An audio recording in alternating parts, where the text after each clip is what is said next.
This is such a great question. Hey Kestra, is it safe to drive in Zanzibar? What about driving after midnight or early in the morning due to our flight arrival time?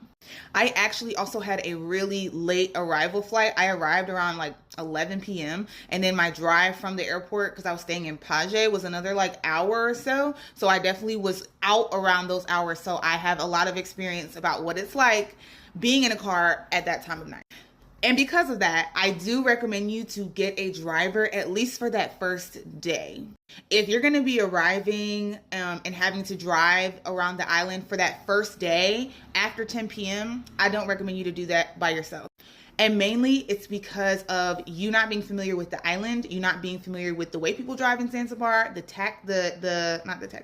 traffic patterns, and then also really the biggest thing is going to be those police stops that they have all over the island. And if you're not familiar with these police stops, the police in Zanzibar can be known for, asking for bribes. And when you don't give it to them, they hold you for an indefinite period of time at that traffic stop until they want to let you go.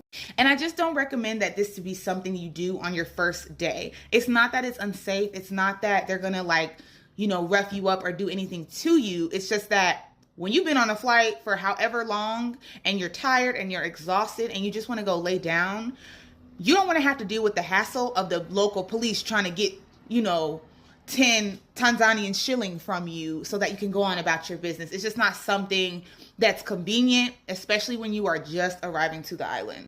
Now, if you can, maybe just, get a taxi driver to take you from the airport to your hotel that first night because you're arriving later.